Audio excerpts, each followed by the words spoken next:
अब अपन industry trade शुरू करते हैं और ये मेंस का पोर्शन ज़्यादा है। तो पहले फूड लॉस इंडस्ट्रीज़ देखते हैं। Not depend on any specific raw material, small labour force होते हैं और कोई स्पेसिफिक रॉ मटेरियल नहीं चाहिए होता इनको। नॉट पॉल्यूटिंग इंडस्ट्रीज़, और ये पॉल्यूटिंग इंडस्ट्रीज़ नहीं होते ये, इसलिए फूड लॉस इंडस्ट्रीज़ कहलाते हैं। Salt industry India's third after US and China. Method of production salt evaporation method. तो ये तो प्री का भी पॉइंट बन सकता है, India third after US and China salt industry में। और मेथड ऑफ प्रोडक्शन क्या है? Salt evaporation method, rock salt mining method. Big rock of salt जो होता है उसको माइन किया जाता है। फिर what is salt sector crisis? Indian salt manufacturing associated demand classification of salt production as agriculture activity instead of industry government. तो क्या हो रहा है ना, इंडिया में जो सॉल्ट मैन्युफैक्चरिंग एसोसिएशन है वो डिमांड कर रहा है, demand classification of salt product को, जो क्लासिफिकेशन ऑफ सॉल्ट प्रोडक्ट है एज अ एग्रीकल्चर एक्टिविटी, ये उसको करो, ना कि उसको इंडस्ट्री के जैसे मत देखो। उसको किस में डालो? एग्रीकल्चर पे डालो। अनसीजनल रेन, तो सो दैट टैक्स नहीं लगेगा अगर एग्रीकल्चर में रहेगा तो। Unseasonal plain flood are resulting in demand for minimum support price. तो अनसीजनल रेन फ्लड आ जाता है तो वो क्या करता है, डिमांड उसके लिए इसलिए डिमांड करता है कि एमएसपी ला दो उसके लिए। फिर प्रॉब्लम क्या क्या है इंडस्ट्रीज़ की? मीटिंग डिमांड पूरा नहीं कर पा रहे। Farmer facing low price as no MSP, कोई एमएसपी नहीं है तो फार्मर लो प्राइस फेस करना पड़ रहा। Lack of proper system of wages, proper system नहीं है वेजेस का। Lost of living not change 5 lakh employ. Cost of living है, cost of living not change नहीं हुआ है। 5 लाख एम्प्लॉय हैं इसमें total. Earn about 250 to 500 ton, तो उसमें से 5 लाख लोग जो हैं वो 250 से 500 रुपये टन, एक टन के लिए मिलता है उनको, भत्ता टाइप का जो रहता है, तो वो भी काफ़ी कम है और वो चेंज भी नहीं हो रहा है। बीइंग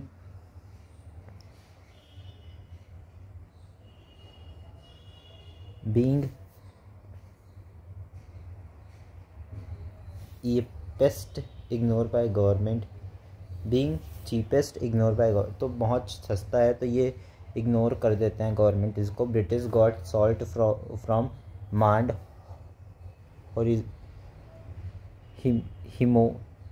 हिमाचल प्रदेश, सॉरी यार, British got salt from Mandi से मिला था ब्रिटिशर्स को हिमाचल प्रदेश में by mining, therefore British put it as a mining sector. तो इसलिए क्या किया, माइनिंग सेक्टर में डाल के रख दिया ब्रिटिश ने, और उसके बाद से अब तक ये सिर्फ माइनिंग सेक्टर ही है, ना कि एग्रीकल्चर में डाल रहा है। फिर 99.5% प्रोड्यूस बाय द एग्रीकल्चर, 99.5% है वो एग्रीकल्चर से प्रोड्यूस होता है, जबकि salt is central subject and land is state subject, no one caring of it. Salt जो है सेंट्रल सब्जेक्ट है और जो लैंड है वो जो स्टेट सब्जेक्ट है, और दोनों उसका केयर नहीं करे, दोनों अपनी मन की मर्जी चला रहे हैं और दोनों अपनी कलेश करके लड़ रहे हैं। क्लाइमेट चेंज एक रीज़न है, वो भी एक प्रॉब्लम है। Oil refinery industries, crude oil used full product gasoline petrol.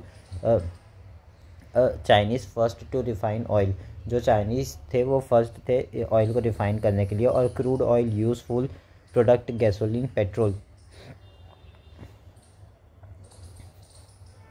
फिर offshore beneath seabed produce 16.9 million ton. तो जो ऑफशोर में होता है वो सीबेड के नीचे जो होता है वो 16.9 मिलियन टन तक प्रोड्यूस करने का उसका वो है, और ऑनशोर में अवे फ्रॉम ओशन मतलब कि प्रोड्यूस 17.3 टन। तो दूर जो है वो हम 17.3 टन तक का और ज़्यादा है, 16.9 है उधर पे मिलियन टन और यहाँ पे 17.3 टन ऑफशोर में। फिर industry dominated by public sector dominate करती है, जैसे ओएनजीसी वगैरह है, एग्जांपल डाल सकते हैं। इंडियन थर्ड लार्जेस्ट कंज्यूमर है। Assam and Gujarat primary producer of onshore oil. तो जो सी बेड से ऑनशोर निकल रहा वो प्राइमरली असम और गुजरात के पास निकल रहा। अब सिग्निफिकेंस क्या है ऑयल उसके, और ड्रॉबैक्स भी देखते हैं। एम्प्लॉयमेंट 2 मिलियन जॉब्स प्रोवाइड करता है, टैक्स एंड रेवेन्यू मिलता है इससे, एम्प्लॉयमेंट से। और फिर considered mother of all commodities, since बाकी चीज़ों को बर्थ यही प्रोवाइड करता है तो considered as a mother of commodities. Energy independence के लिए हमें स्ट्रेंथन करता है। टेक एडवांसमेंट के लिए हमें एडवांसमेंट देता है। प्रोड्यूस मैनी बाय प्रोडक्ट, तो बहुत सारा बाय प्रोडक्ट भी निकलता है इसको वो करने से, इसका फ़िल्टर करने से, ऑयल को अपने जब रिफ़ाइन करते हैं तो फिर क्या होता है, हेल्प अर्निंग फॉरेन एक्सचेंज। फिर नहर कटिया first post independence oil field था। नहर कटिया जो था, ये प्री में भी पूछ सकता है, नहर कटिया first post independence oil field. और फिर अब ड्रॉबैक्स देख लेते हैं। इन्वायरमेंट को कॉज करता है, पॉल्यूशन फैलाता है, हेल्थ एंड सेफ्टी रिस्क रहता है, land use and habitat destruction होता है, land use and habitat destruction होता है, सोशल डिसरप्शन आता है। फिर establishing refinery near consuming market help in optimal utilisation of capital intensive infra. So अगर जो है रिफाइनरी को कंज्यूमिंग मार्केट के इधर पे करेंगे तो वो ज़्यादा इंटेंसिव इंफ्रा प्रोवाइड करेगा। Establishing refinery near consuming market help in optimal utilisation of capital intensive infra. Insulate developing country from abrupt supply disruption arise from UN sanction etc. Example Syria, Libya. Insulative developing countries from abrupt supply disruption, जो इंसुलेटिव developing country है, मतलब जैसे कि India, उनका disruption हो जाता है जो जब यूएन का सैंक्शन वगैरह लगता है। जैसे एग्जांपल सीरिया और लीबिया में यूएन ने सैंक्शन लगाया था, तो इंसुलेट कर जाता है वो सब सप्लाई डिसरप्शन के कारण, ठीक है। फिर India top buyer of the Venezuela crude oil. India सबसे बड़ा कहाँ से बाय करता है? वेनेजुला से, ठीक। इतना हो गया। अब आगे देखते हैं शुगर एंड जैगरी इंडस्ट्रीज़ के बारे में देखते हैं। वो पहले एक बार वो देख लेते हैं कि जो नहर कटिया था वो first point of independence oil field था, first post independence oil field था Naharkatiya. Sugar and jaggery industry देखते हैं। Indian first largest sugar producer countries. India जो है first largest sugar producer countries है। Why sugar mills in south में sugar क्यों ज़्यादा है? शुगर मिल्स क्यों है? क्योंकि देखते हैं, पढ़ते हैं, मतलब साउथ में हो रहा है, पहले तो नॉर्थ में था, फिर जैसे जैसे ग्रीन वाला वो आया ना, हरी क्रांति क्या बोलते हैं, ग्रीन रिवॉल्यूशन, हाँ, तो उसके कारण नीचे जाने लगा। Coastal area contain humidity increase sugar content. Coastal area में ज़्यादा ह्यूमिडिटी होता है तो उससे इंक्रीज़ हुआ शुगर कंटेंट। तो ये सब सारे क्वेश्चन बन चुके हैं मेंस में।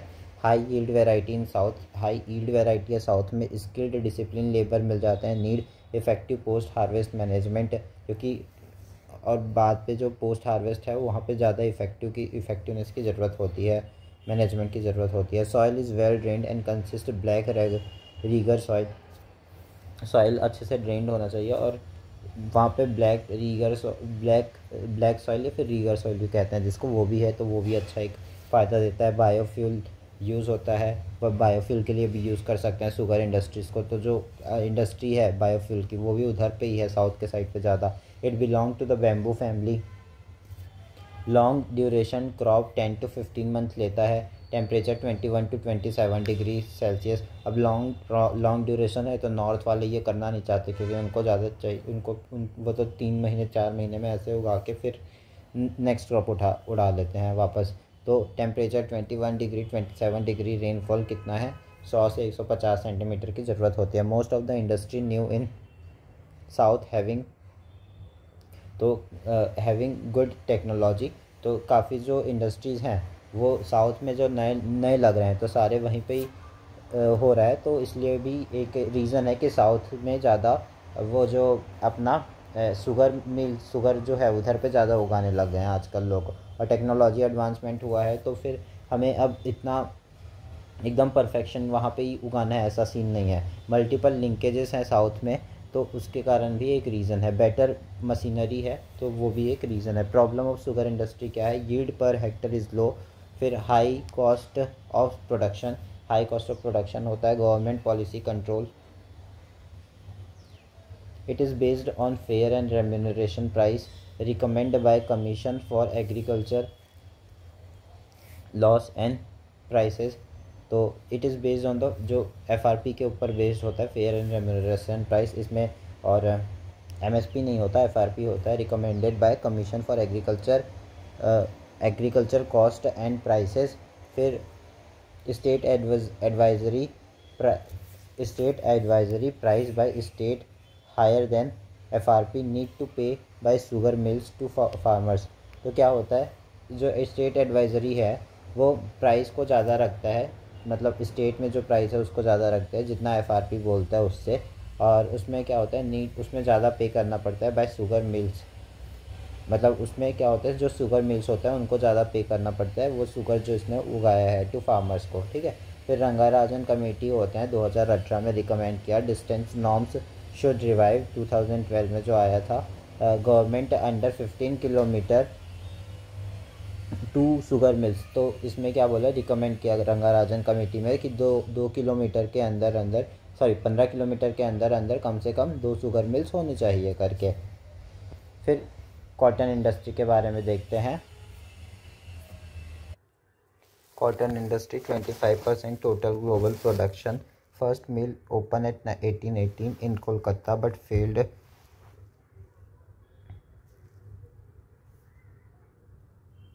कॉटन इंडस्ट्री जो है 25% टोटल ग्लोबल प्रोडक्शन हम करते हैं। फर्स्ट मिल ओपन जो हुआ था वो 1818 में हुआ था कोलकाता में, बट फेल हो गया फॉर फोर्ट ग्लास्टर, क्या लिख रखा है ये, फेल हो गया, बस इतना पता है, बाकी क्या लिखा है वो तो नहीं समझ में आ रहा, छोड़ दो उसको, कोई बात नहीं। Indian largest area under cultivation, second largest producer, account for 25% of the global cotton production. India एक तो लार्जेस्ट एरिया जो है उसका कल्टीवेशन का, इंडिया के अंदर लार्जेस्ट एरिया है कल्टीवेशन का, लेकिन उसके बाद भी हम सेकेंड लार्जेस्ट प्रोड्यूसर हैं जो 25% ग्लोबल कॉटन प्रोडक्शन करते हैं। डिसेंट्रलाइज नेचर होता है क्योंकि इसका डिसेंट्रलाइज नेचर है because historic legacy, handloom industry in Varanasi, availability of raw material, Gujarat Maharashtra provide easy access to cotton, cheaper labour,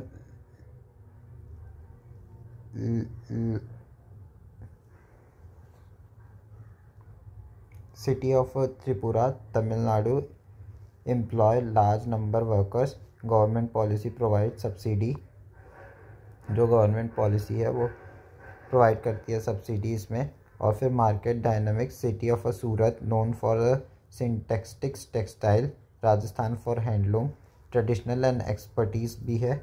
और फिर paste resistance, BT cotton cover 95% land area since 2002, government initiative 100% FDI अंदर automatic route is allowed. अब तो ये इसके decentralise nature हैं क्योंकि ये सब कारण बना है, मतलब डिसेंट्रलाइज यानी कि फैला हुआ है बेसिकली, क्योंकि हिस्टोरिकल लेगेसी ऐसा है कि हैंडलूम इंडस्ट्री वाराणसी वगैरह सब जगह पर चलता था। फिर अवेलेबिलिटी ऑफ रॉ मटेरियल भी है, चीपर लेबर भी है, गवर्नमेंट पॉलिसी भी इस प्रोवाइड सब्सिडी वगैरह करती है, तो इसलिए डिसेंट्रलाइज नेचर है। और फिर मार्केट डायनामिक्स भी है यहाँ पे, city of Surat known for synthetic textile, Rajasthan for handloom, और फिर ट्रेडिशनल एंड एक्सपर्टीज़। और यहाँ पे 95% land area since 2002 pest resistant BT cotton के अंदर आते हैं, गवर्नमेंट इनिशिएटिव 100% FDI। फिर कुछ प्रॉब्लम भी है, आउटडेटेड मशीनरी है, एरेटिक पावर सप्लाईज है, लो लेबर प्रोडक्टिविटी है, लेबर स्ट्राइक कॉमन हो जाता है, टफ कंपटीशन होता है, सिक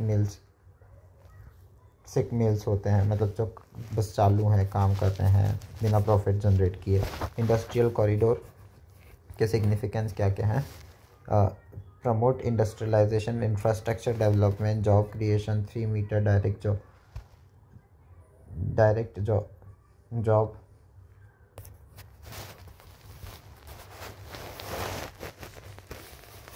foreign investment, regional development and balance growth.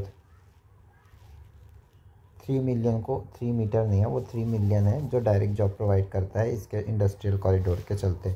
फिर चैलेंजेस हैं, लैंड एक्विजिशन है, फिर उसके बाद लीगल इश्यूज आ जाते हैं, तो ये सब कुछ चैलेंजेस हैं। रीजनल रिसोर्स बेस्ड मैन्युफैक्चरिंग, जो agri to service developed. Regional resource based manufacturing क्या है? Regional resource based manufacturing agri to services developed होता है, एग्रीकल्चर था, फिर अब सर्विस की तरफ बढ़ गया है। Past economics of find to reap Indian demographic dividend must focus on low skilled manufacturing. Past economic survey find करता है, फाइंडिंग देता है past economic survey to reap Indians demographic, use कर सके इंडिया की डेमोग्राफिक डिविडेंड को, और उसको रीप करने के लिए यानी यूज़ करने के लिए हमको लो स्किल्ड मैन्युफैक्चरिंग में भी ध्यान देना पड़ेगा। अब ये रीजनल सोर्स बेस्ड मैन्युफैक्चरिंग था, उसके अंदर कुछ कुछ चीज़ें हैं, जैसे कि बैम्बू 30% वर्ल्ड रिसोर्स, तो ये रीजनल रिसोर्स बेस्ड मैन्युफैक्चरिंग हो रहा है, राइट।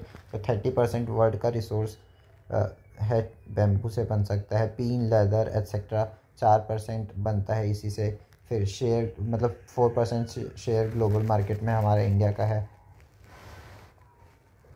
और Tripura bamboo sector established 20,000 employment देता है, तो ये काफ़ी बड़ी बात है, ठीक है।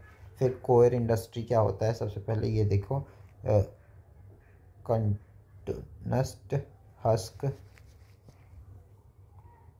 कोकोनट का जो हस्क होता है, coir industry coconut husk 50% use in the coir industry, rest used as a fuel in the rural area, can increase employment, ये एम्प्लॉयमेंट इंक्रीज कर सकते हैं। 7 लाख जॉब क्रिएशन, 80% वुमेन होती है उसमें। ब्रिंग इफेक्टिव और efficient avoid natural calamity as no location, और reduce living cost paying rent as stay in own home, reduce करता है लिविंग कॉस्ट, क्योंकि हम मतलब इसमें paying rent as stay in home own home. इसको एक बार देख लेते हैं कोयर इंडस्ट्री का, उसके बाद मैं वापस बता दूंगा।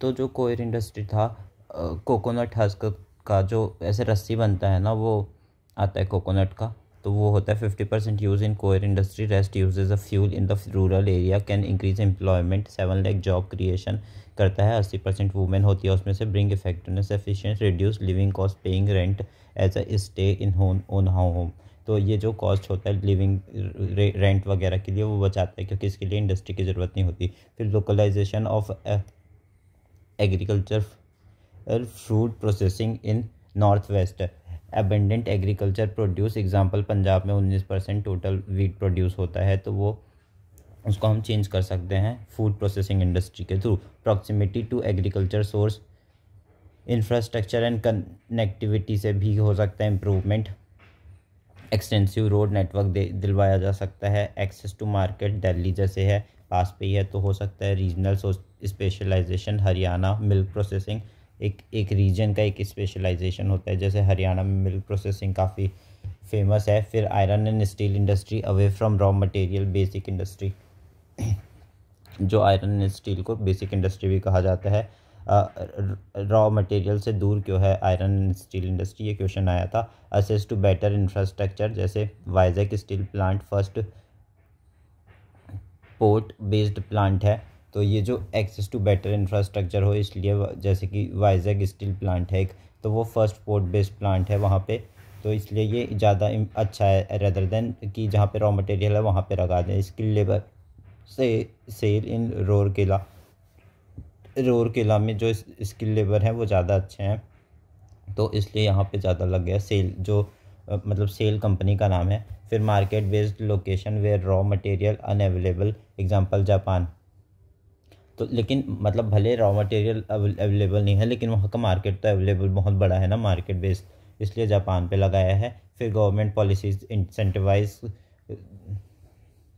Industries to set up certain areas, तो क्योंकि गवर्नमेंट फिर चाहती है कि फॉरेस्ट वगैरह को भी बचाया जाए, तो इंसेंटिवाइज करती है वहाँ पे मत लगाओ यहाँ पे लगाओ, ऐसा फिर उनको भी देखना रहता है कि किसी दूसरे जो वहाँ पे रह रहे हैं ट्राइब्स वगैरह उनका मूवमेंट करवाना पड़ेगा, ये वो सारी दिक्कतें, तो इसलिए। और चीप लेबर, जैसे एग्जांपल छत्तीसगढ़, तो वही access to better infrastructure, skill labour, market based location, government policies cheap labour के कारण दूसरे जगह पे लगा सकते हैं। अब despite India being one of the country of ground Gondwana land, its mining industry contribute much less to GDP in percentage discuss. ऐसा क्यों है कि इंडिया गोंडवाना लैंड का पार्ट है, उसके बाद भी उसकी माइनिंग इंडस्ट्री बहुत कम कंट्रीब्यूट करती है जीडीपी के परसेंटेज में, डिस्कस करो बोल रहा है। रीज़न क्या है? मॉडर्नाइजेशन ऑफ टेक एडवांसमेंट नहीं हुआ है, लेबर लॉ अच्छे नहीं है, तो लेबर काम करना नहीं चाहते, कॉम्प्लेक्स रेगुलेटरी फ्रेमवर्क है, काफ़ी दिक्कत आता है, slow pace of land acquisition है, लेक ऑफ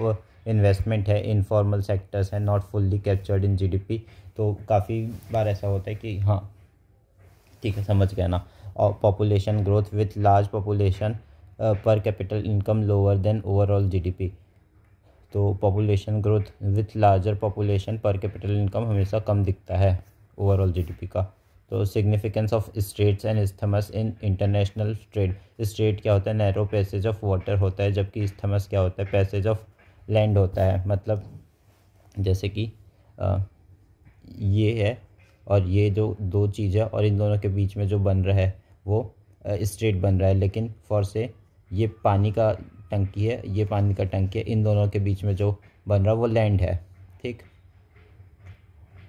और यहाँ पे ये जो पानी बन रहा है, ये पानी बन रहा है, ये जो है ये पानी बन रहा है, इसको वो स्ट्रेट बोलते हैं और इसको इस्थमस बोलते हैं, जो लैंड वाले एरिया है, ठीक। तो वही straight narrow passage of water, isthmus passage of land. Significance क्या है? Reduce distance, example Suez canal जो है वो रिड्यूस कराता है डिस्टेंस को। Port and harbour, natural port होता है तो वो एक सिग्निफिकेंस है। पोर्ट एंड हार्बर प्रोवाइड करवाता है, कनेक्टिविटी दिलवाता है, example Panama canal. Bridge between demand and supply, environment friendly, reduce carbon footprints. Marine products, strategic importance, security from piracy, reliability, Russia heavily rely on the Strait of Bosphorus and Black Sea। फिर availability of raw material required for generation of atomic energies in India and in the world। अब ऐसा क्या? availability of raw material required for generation of atomic energy in India and in the world। Indian import 80% of energy demand। reason to choose atomic energy to choose as the alternative to fossil fuel। जो क्या reasons है कि हम atomic energy को alternative देखते हैं fossil fuel से? क्योंकि कोई ग्रीन हाउस गैस नहीं एमिट होता है एटॉमिक एनर्जी में। No more efficient energy source, मतलब मोर एफिशिएंट एनर्जी सोर्स होता है, कॉस्ट इफेक्टिव होता है, फीवर वेस्टेज होता है, रिन्यूएबल सोर्स होता है।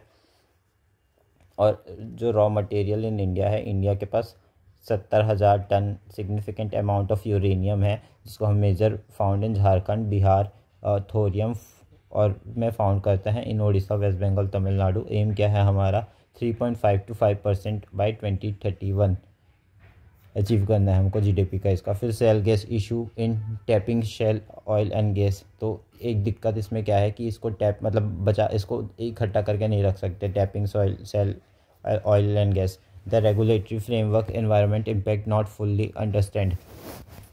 तो इसका इन्वायरमेंट इम्पैक्ट है जो पूरा समझ नहीं आया, मतलब इसको अगर हम यूज़ करेंगे तो क्या दिक्कत आ सकती है वो हमें पता नहीं है अभी, और बहुत सारी हार्म कर सकता है एनवायरनमेंट को बेसिकली। तो ground water contamination and seismic activities होने के भी चांसेस बढ़ जाते हैं। लेक ऑफ इंफ्रास्ट्रक्चर है, high cost low technology, high cost लगता है, लो टेक्नोलॉजी अच्छी नहीं है हमारे पास, इतनी लो टेक्नोलॉजी है।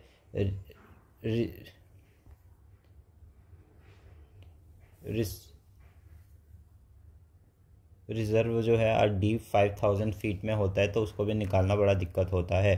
The latest policy brief, shale gas in India, look before you leap, by the energy and research institution. Polar question on the shale gas being game changer in context of India.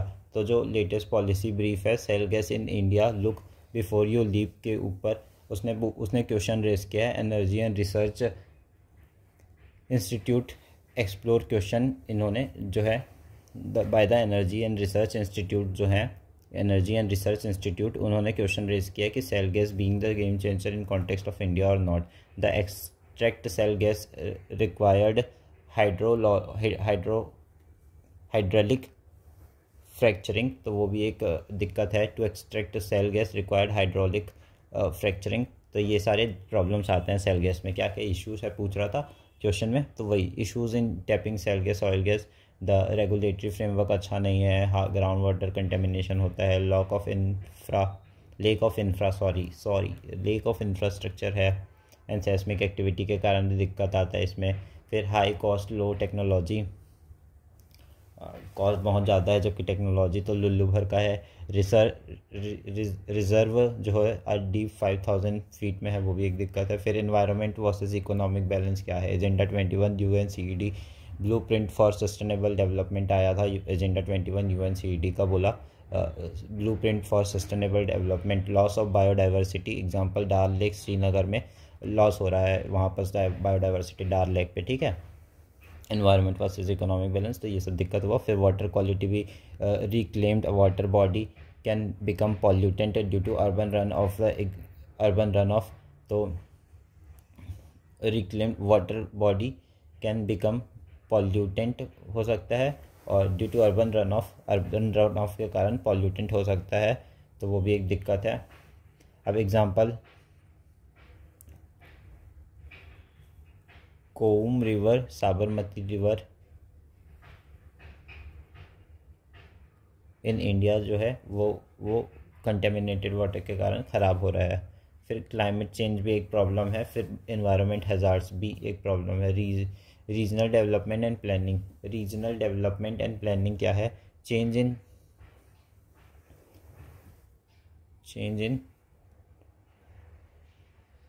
Train of labour, trend migration, east to west migrant, change in trend आया है labour का, क्योंकि migration हो रहा है अभी, तो east to waste migrate कर रहे हैं लोग जो है, पंजाब साइड से वेस्ट के साइड माइग्रेट कर रहे हैं। Short term temporary migration increase at rapid pace, तो शॉर्ट टर्म टेम्प्ररी माइग्रेशन बहुत इंक्रीज़ हुआ है। और फिर फीमेल माइग्रेशन सब surpass male migration, female migration ज़्यादा हुआ है मेल से।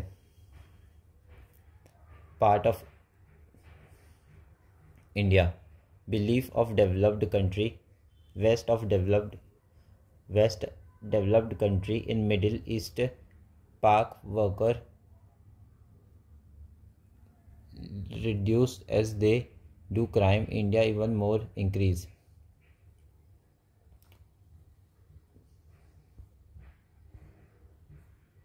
Part of India, west of developed country in middle east, Pakistan worker reduce as they do crime, India even more increase. तो क्या हो रहा है अभी जो हो रहा है ना यहाँ पे, वो बताने की बात है इंटरनेशनल में, कि जो एक बार वापस देखते हैं, regional developed and planning, change in trend of labour, trend migration change हुआ है, ईस्ट से वेस्ट माइग्रेट कर रहे हैं, जैसे वेस्ट कंट्रीज़ की बात कर रहा है, ईस्टर्न है अपने तरफ की बात कर रहा है। Short term temporary migration increase at the rapid pace, short term migration काफ़ी इंक्रीज़ हुआ है, फीमेल का माइग्रेशन ज़्यादा हो रहा है एज़ कम्पेयर टू, क्योंकि फ़ीमेल की शादी हो जाती है। फिर part of India, west of developed countries जो हैं वो मिडिल ईस्ट में इंडिया के ज़्यादा वो कर रहे हैं, क्योंकि जो पाकिस्तान वर्कर्स हैं वो रिड्यूस भी हो रहे हैं, क्योंकि वो क्राइम कर रहे हैं, तो इंडिया को और ज़्यादा चांसेस मिलते हैं। फैक्टर क्या क्या है, इकोनॉमिक, पुश फैक्टर है, पुल फैक्टर है, पुश बैक फैक्टर है। Problem in ecology in tourism in Jammu and Kashmir and Uttarakhand, क्या क्या प्रॉब्लम है इकोलॉजी टूरिज़्म से रिलेटेड जम्मू कश्मीर और उत्तराखंड में। Create pressure on the local resources, example Dal lake encroached upon through hazard urbanisation, Dal lake encroach कर लिया गया है जैसे कि अभी, और फिर अपॉन थ्रू हैज़ार्ड अर्बनाइजेशन के कारण दाल लेक इनक्रोच हो गया है। Srinagar religious site develop road, Srinagar में रिलीजियस साइट के पास रोड वगैरह कंस्ट्रक्ट किया गया है, तो उससे भी प्रॉब्लम आता है। Mention core strategy for transformation of aspirational district in India, explain the nature of convergence, collaboration and competition for its success. Mention करो core strategy for transformation of aspirational district in India, explain the nature of convergence, collaboration and competition for its success. Aspirational District Program launched in 2018 in 117 districts aimed to transforming most backward district. Strategy for transformation of the aspirational district in India क्या क्या है? Strategy: convergence of center and state scheme, collaboration effort, citizen centric approach, innovation करना, monitoring and feedback देना, real time monitoring and data driven approach रखना. Example Nuh district Haryana में real time monitoring and sanitization provide करवाता है. तो ये सब real time monitoring into data driven approach होता है, जैसे नूहू डिस्ट्रिक्ट हरियाणा में करवाता है. ठीक. फिर participatory governance. Example district of Bijapur town hall meeting करवाते हैं बीजापुर के डिस्ट्रिक्ट पे, तो वो भी अच्छा प्रोवाइड होता है. फिर कंपटीशन. तो ये सब एस्पिरेशनल डिस्ट्रिक्ट प्रोग्राम के कुछ स्ट्रेटजीज़ हैं. फिर quality of urban life in India. Also discuss objective and strategy of the smart city programme. तो क्वालिटी ऑफ अर्बन लाइफ क्या है और स्ट्रेटजीज़ क्या है स्मार्ट सिटी प्रोग्राम के, ऑब्जेक्टिव क्या है. As per census 2011 31% population live in the cities. 2011 का सेंसस बताता है 31% पॉपुलेशन सिटीज़ में रह रही है. एक्सपेक्टेड टू राइज 50% बाई 2021 होगा वो शायद. हाँ, तो ऐसा एक्सपेक्टेड है कि 50% राइज हो जाएगा. फिर क्वालिटी क्या है अर्बन लाइफ की इंडिया में. Employment opportunity. अनएम्प्लॉयमेंट रेट 7.9% है इन 2022-23 में. और हेल्थ केयर फैसिलिटीज़ अच्छी रहती है. हेल्थ केयर फैसिलिटी थोड़ी सी रूरल से कंपेयर करें तो, लेकिन अभी इम्प्रूवमेंट की ज़रूरत है. पब्लिक ट्रांसपोर्ट एंड कनेक्टिविटी अच्छा होता है. Better access and technological advancement होता है. अब कुछ प्रॉब्लम्स भी है. ट्रैफिक बहुत ज़्यादा होता है. इन्वायरमेंट बहुत हैज़ार्ड हो जाता है. हाउसिंग स्लम्स रहते हैं बहुत सारे. हाई क्राइम होता है. Objective of the smart cities क्या क्या है. 100 स्मार्ट सिटी बनाने का प्लान था. Infra development. Example Bhubaneswar smart city in Odisha. Focus on developing efficient public transportation को एफिशिएंटली डेवलप करने की बात हुई भुवनेश्वर स्मार्ट सिटी में, क्योंकि फिर उससे ज़्यादा ईजिली मूवमेंट हो पाएगा एम्प्लॉयर्स का. Technology integration. 2000 WiFi install in public places बात की गई टेक्नोलॉजी इंटीग्रेशन से. Surat smart city implemented intelligent traffic management. Surat जो स्मार्ट सिटी है उसने इम्प्लीमेंट किया इंटेलिजेंट ट्रैफिक मैनेजमेंट. तो ये टेक्नोलॉजिकल इंटीग्रेशन हुआ उससे. 2000 वाईफाई लगाने की बात हुई सूरत में, वो हुआ. फिर sustainability and environment. Kanchi smart city sustainable waste management हुआ कांची में. फिर स्ट्रेटजी ऑफ प्रोग्राम क्या क्या है. City selection. 100 city initially select किया गया. फिर एरिया बेस्ड डेवलपमेंट हुआ. टेक इंटीग्रेशन हुआ. फिर ट्रांसपोर्टेशन की बात करते हैं. Mass media transition system MRTS मास रैपिड ट्रांजिशन सिस्टम 2003 में क्वेश्चन पूछा मीन्स के ऊपर. ओपन इन 1995 चेन्नई में इंडिया के अंदर मास रैपिड ट्रांजिशन सिस्टम जो था. ठीक है. फिर उसके बाद क्वेश्चन है ट्रांसपोर्टेशन के लिए हेल्प करता था मास रैपिड ट्रांजिशन सिस्टम. और what is the golden quadrilateral 2004 में क्वेश्चन पूछा. Major highway developed project in India. Aim क्या है इसका. Connect 4 major metropolitan cities. Delhi, Mumbai, Chennai, Kolkata को कनेक्ट करता है. तो ये major highway development project in India का इसका एम था to connect 4 major metropolitan cities Delhi, Mumbai, Chennai and Kolkata. The prime minister Atal Bihari lead golden quadrilateral in 1999. Largest road project in India, 5th in the world. तो ये जो गोल्डन क्वाड्रिलेटर है वो largest project है India में और 5th है वर्ल्ड में. Reason on golden quadrilateral got 49% boost मिला है, क्योंकि यहाँ कंस्ट्रक्शन हो रहा तो सब खरीदने वगैरह आते हैं वहीं पे सामान वगैरह. क्योंकि इनलैंड वाटर ट्रांसपोर्ट 2016 में क्वेश्चन पूछा. Vegetation wetland empty and desolated with no sign of life. Wasteland क्या होता है. Empty and desolate with no sign of life. NITI Aayog GRDW initiative for transform of wasteland through atrocity अफॉरेस्ट्री है। फिर empty and desolate with no sign of life, जो Westland रहता है वो empty and desolate रहता है, no sign of life. NITI Aayog ने GRDW initiative चलाया for transformation of wasteland through afforestry. अब सोल फॉरेस्ट क्या होता है? Tropical mountain forest found in valleys separated by rolling grassland only in higher elevation. जो सोला फॉरेस्ट होता है ट्रॉपिकल माउंटेन में फॉरेस्ट में मिलता है, सोला फॉरेस्ट ट्रॉपिकल माउंटेन फॉरेस्ट में मिलता है in valley separate by rolling grassland only in higher elevation. फिर सोशल फॉरेस्ट्री क्या होता है? Planting of tree, fast growing tree, it involve local community in management of forest. Planting of tree, social forestry में क्या होता है? Planting of tree, fast growing tree, it involves local community in management of forest. तो इसमें local communities का भी involvement होता है। Examine status of forest resource of India and its component. तो इसमें क्या होता है कि according to Indian state of forest report 2019, Indian forest cover around 24.56% of the total geographical area. Status of forestry cover, mangroves ने अपने यहाँ 4,975 kilometre cover कर रखा है। Example Sundarban delta, largest mangrove forest. Bamboo cover, India largest area in world 2 metre hectare में bamboo cover है। Increase forest tree cover, current assessment so increase of 0.56% forest cover, 1.29% tree cover। तो recent अभी पता चलता है कि हम करंट अजम्पशन से कि 0.56% फॉरेस्ट कवर बढ़ा है और 1.29% ट्री कवर बढ़ा है। Dairy farming and white revolution, जिसको ऑपरेशन फ्लड भी कहा जाता है, 1970s में आया था ये बाय डॉक्टर वीर घिस कुर्रन ने लाया था इसको। लार्जेस्ट प्रोड्यूसर 22% हम हैं।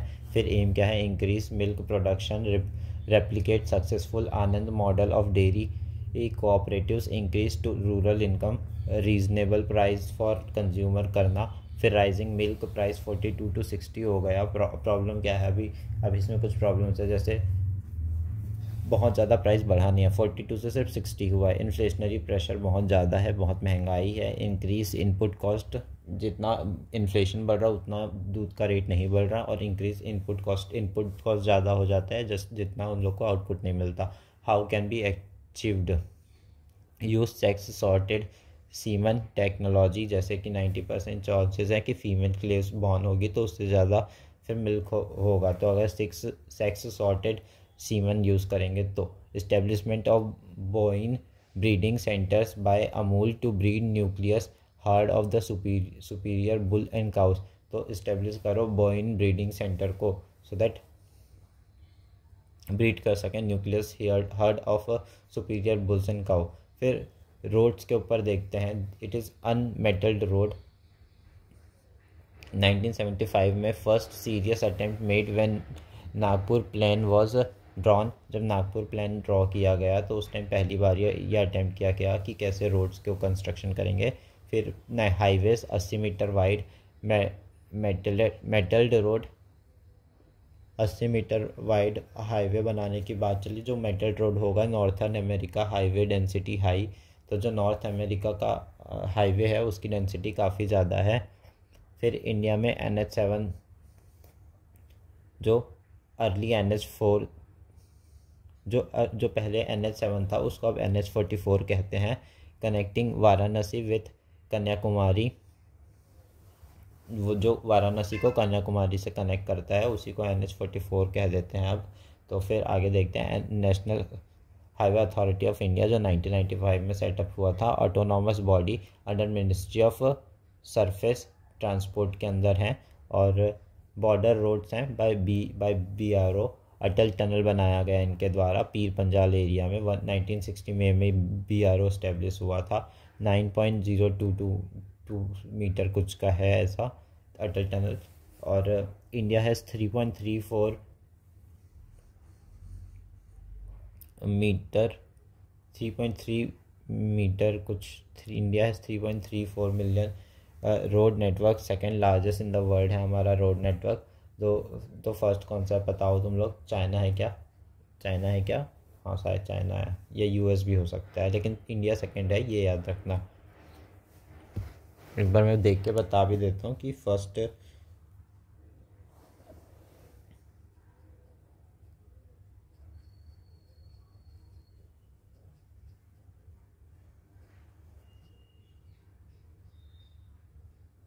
तो तब तक आगे देख लेते हैं। Constitute only 2% of land. National highway construct by national highway authority of India, जो स्टैट्यूटरी बॉडी है, MORTH, ministry of road transfer and highway. तो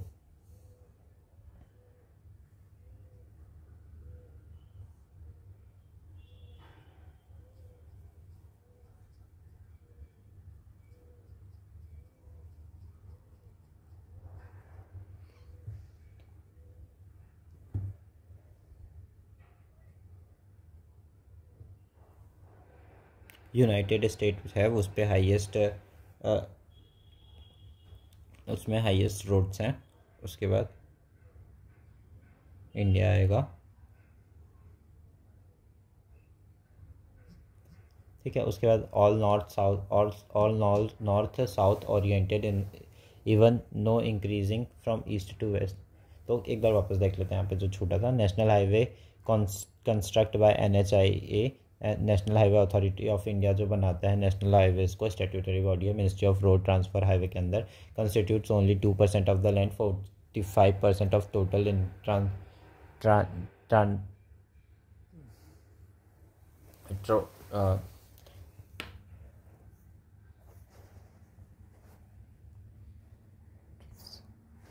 ठीक है, जो भी है। फिर all north south oriented even no increasing number increasing from east to west. तो नॉर्थ साउथ सारे नॉर्थ से साउथ ओरिएंटेड में बने हैं और नंबर भी इंक्रीज़ होते जा रहे हैं ईस्ट से वेस्ट होते हुए। All east west oriented highway have odd number increase from north to south. तो ये एक बार वापस देख लेते हैं। नेशनल हाईवे जो होते हैं उसके बारे में ये प्री में काम आता है।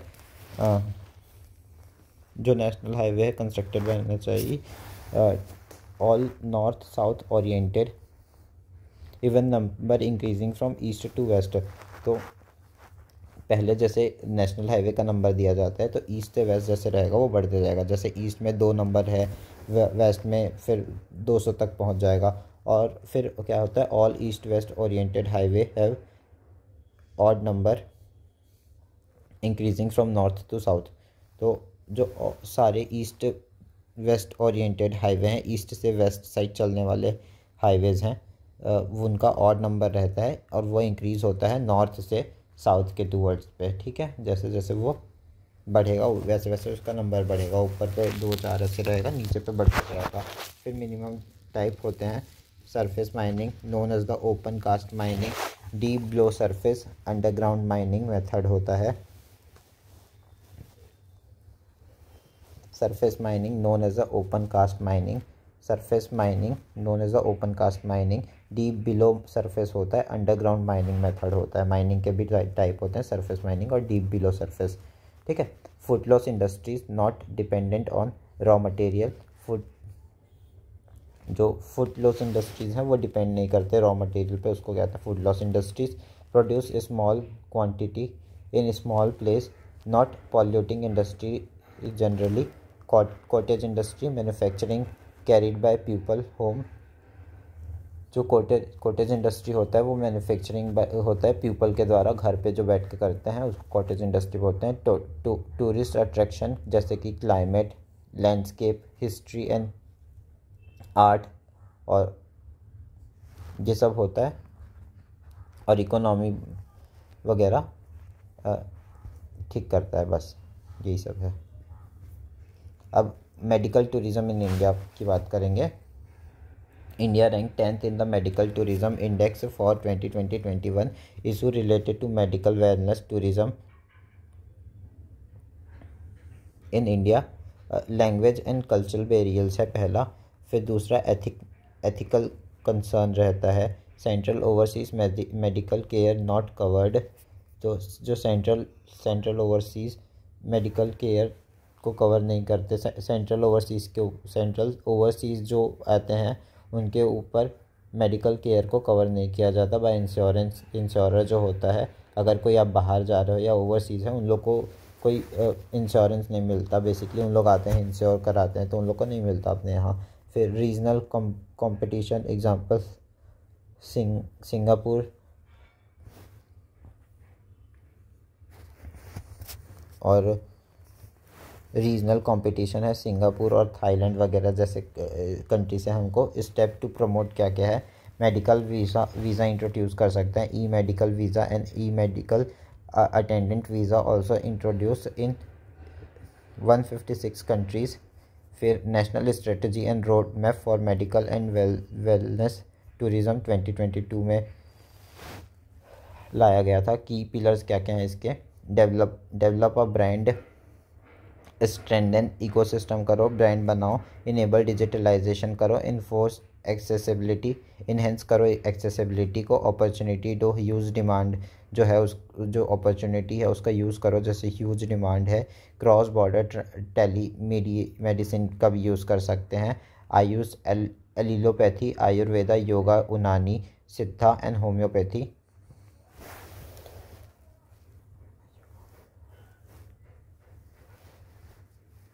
फिर क्वाटरनरी एक्टिविटीज़ जैसे कि computer service, media, research and development need high technical skilled, तो उसको भी पूरा फुल करने की ज़रूरत है हमें। Computer service, media, research and development need high technical skilled, तो उसको हमको ठीक करने की ज़रूरत है क्वार्टरली एक्टिविटीज़ को। फिर क्विनरी एक्टिविटीज़ जो है वो क्वाटरनरी था, ये क्विनरी एक्टिविटीज़ है, जैसे high level decision makers, gold collar professionals जो होते हैं, जैसे वाइट कॉलर, पिंक कॉलर होते हैं, वैसे गोल्ड कॉलर जॉब्स भी होता है। तो हाई लेवल डिसीजन मेकर्स होते हैं, उनको भी देखने की ज़रूरत है। फिर explain geographic factor towards development of ancient India 2023 में पूछा था। फिजिकल फीचर्स क्या क्या हैं, जैसे कि mountain, river, desert, Indian Valley civilization, forest and animal resources, coastline and proximity to sea, agriculture main source of tax। तो ये सब के कारण ये सब फिजिकल फीचर्स हैं जिसके कारण geographical factors for towards development है। मतलब तो माउंटेन कैसे, Himalaya natural barrier, sealed against Mongol invasion, तो वो हिस्ट्री में हमें ऐसे हेल्प किया था। माउंटेन इतना बड़ा था तो वो जियोग्राफिकल फैक्टर था जो हेल्प किया हमें। फिर रिवर्स ट्रेड ट्रांसपोर्ट के लिए हेल्प करते थे। Ganga flood plains cradles of civilization कहा जाता है जिसे।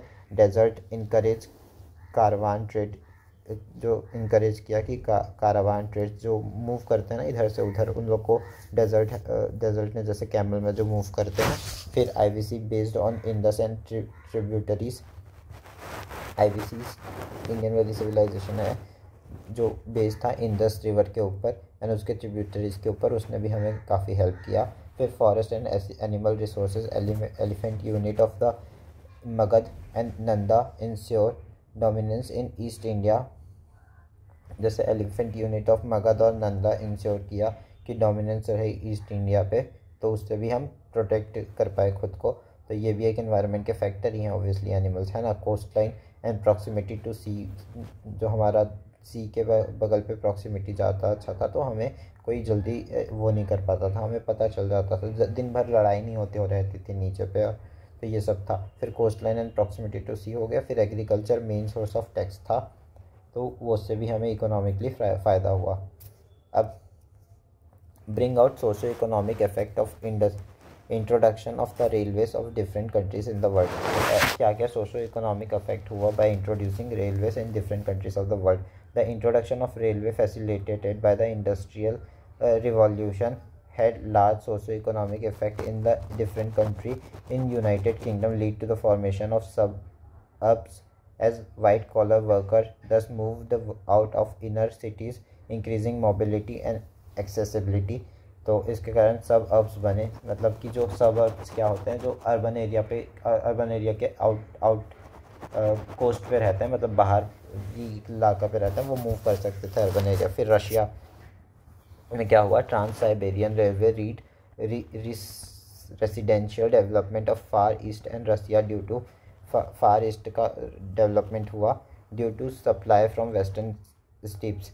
तो वेस्टर्न स्टीप से जब सप्लाई बढ़ा तो ईस्टर्न उसका डेवलपमेंट हुआ साइबेरियन रेलवे का।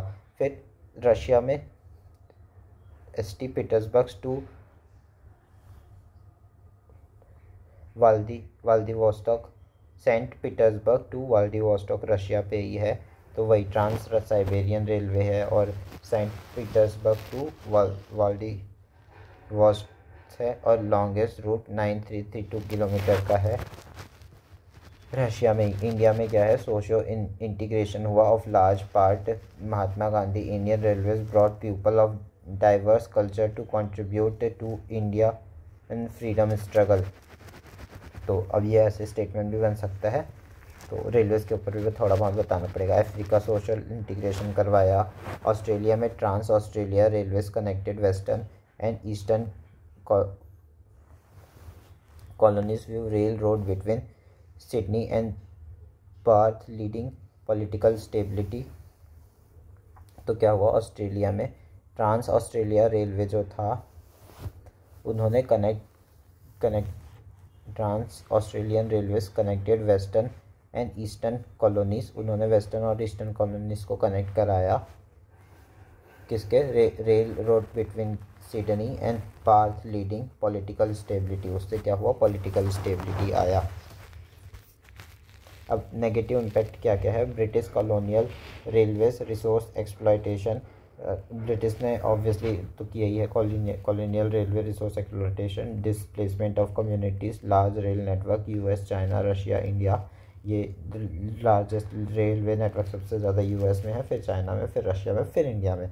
लॉन्गेस्ट रूट जो है वो इंडिया के अंदर आता है, जो कन्याकुमारी से डिब्रूगढ़ है 4218 किलोमीटर का, मतलब नहीं, लॉन्गेस्ट रूट इंडिया के अंदर का ये है, ठीक है, लॉन्गेस्ट रूट आता नहीं है। सी रूट जो है north Atlantic sea route called big trunk route कहलाता है। नॉर्थ अटलांटिक सी रूट को बिग ट्रंक रूट भी कहते हैं। 1/4 of the foreign trade move in this route, 1/4 of foreign trade है वो इस रूट से तो निकलते ही हैं। Mediterranean Indian Ocean sea route, Suez canal reduce district to earlier route through a cap of good hope.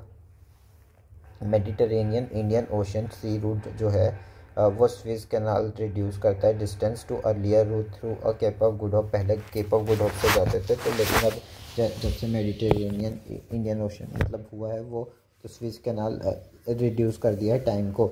The cap of good hope sea route connects highly industrialised west Europe with south Africa, इससे connect करता था, तो ये भी सही था।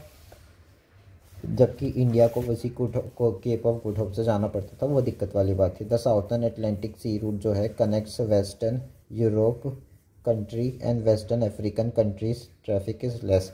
The southern Atlantic sea route जो है वो कनेक्ट करता है वेस्टर्न यूरोप को एंड वेस्ट अफ्रीका कंट्रीज़ को, और यहाँ पे ट्रैफिक कम होता है। फिर राइन वाटरवेज क्या होता है, flow from Germany and Netherland से फ्लो करता था, जर्मनी और नेदरलैंड से। 700 किलोमीटर फ्रॉम रोटरडैम, नेदरलैंड में जो रोटरडैम है वहाँ से 700 kilometre to Basel in the Switzerland है, तो ये काफ़ी हेल्पफुल हो जाता है। द डबल वाटरवे जो होता है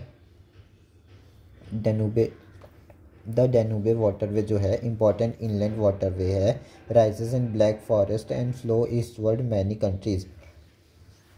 तो ये इनलैंड वाटरवे है और ये जो राइज करता है ब्लैक फॉरेस्ट में एंड फ्लो ईस्टवर्ड फ्लो करता है मैनी कंट्रीज़ के बाद। फिर कौन सा था ये, डेन्यूब वाटरवेज, और फिर वोल्गा वाटरवेज क्या है, Russia largest number of developed waterway, provide navigable waterway of 11,200 kilometre drained into Caspian Sea. तो जो वोल्गा वाटरवे है रशिया का largest number of developed waterway, Volga waterway के अंदर रशिया जो है वो largest number of developed waterways बना रखा है, और provide navigable waterways of 11,200 kilometre drain into Caspian Sea. Great lake जो है नॉर्थ अमेरिका में है, वो भी एक इनलैंड वाटरवे है। और ये सब जो है अभी पढ़ रहे हैं अपन, वो सी रूट्स कई बारे में चल रहा है, तो ये भी है। और ग्रेट लेक नॉर्थ अमेरिका हो गया। मिसिसिपी वाटरवेज भी हेल्प करता है। फिर सैटेलाइट कम्युनिकेशन, जैसे कि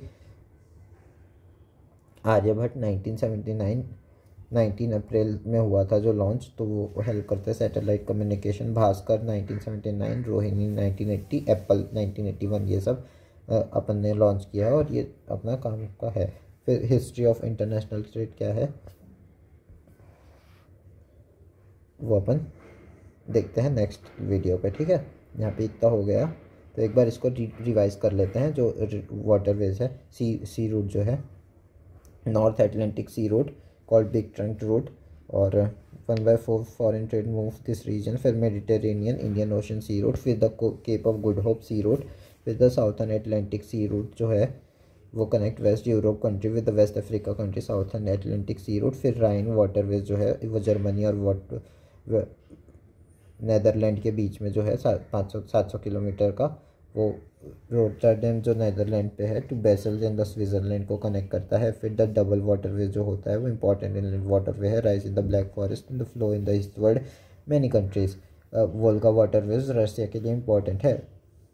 फिर ग्रेट लेक नॉर्थ अमेरिका, फिर द मिसिसिपी वाटरवेज, फिर सैटेलाइट कम्युनिकेशन देख लिया। अब इंटरनेशनल जो है हिस्ट्री ऑफ इंटरनेशनल ट्रेड वो नेक्स्ट वीडियो पे देखेंगे, ठीक है। Thank you.